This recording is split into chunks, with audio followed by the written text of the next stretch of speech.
na lang bago ang eleksyon pero may mga kandidatong hindi pa rin sumusunod sa batas tungkol sa tamang pagpapaskil ng campaign materials. Nakatutok si Marisol Abduraman.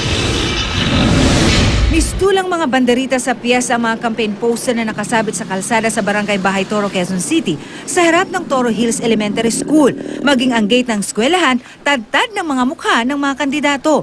Samot-saring mukha rin ng mga kandidato ang nakasabit sa kalsada na nasa harap ng Esteban Abada Elementary School sa Project 7, Quezon City. Pero kung ang ibang eskwelahan, tila balot na ng mga mukha ng mga tatakbo sa eleksyon, ang tarpaulin naman na ito na may nakasulat na Clean Schools, Clean Elections ang bubungad sa TR Yanco Elementary School sa Tondo, Maynila.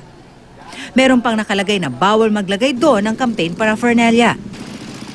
Ito rin lang ang poster na makikita sa Magat Salamat sa Tondo. Pero paliwanag ng isang election officer sa Quezon City, bawal ang paglalagay ng campaign material sa paligid ng mga eskwelahan, lalo't nagsisilbing presinto ang mga ito tuwing eleksyon. Bawal po maglagay sa mga schools ng mga campaign materials.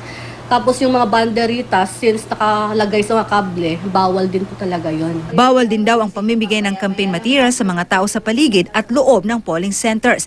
Di rin dapat payagan ng ambulant vendors at anumang tindahan sa loob at paligid ng polling centers sa araw ng eleksyon.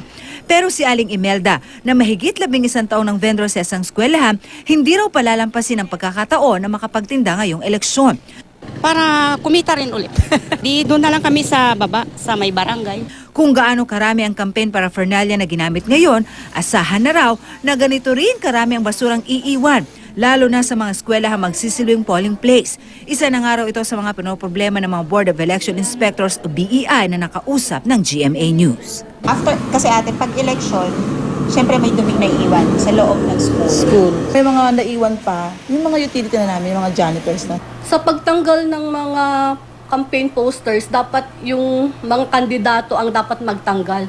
Habang papalapit ang eleksyon, asahan na raw na may magkakabit pa ng campaign paraphernalias. Kaya paalala ng mga otoridad, maling-mali at ipinagbabawal ng batas ang paglalagay ng campaign poster sa mga pampublikong lugar gaya na lamang ng eskwelahan at lalong hindi tama na pabayaan ang mga may iwang kalat.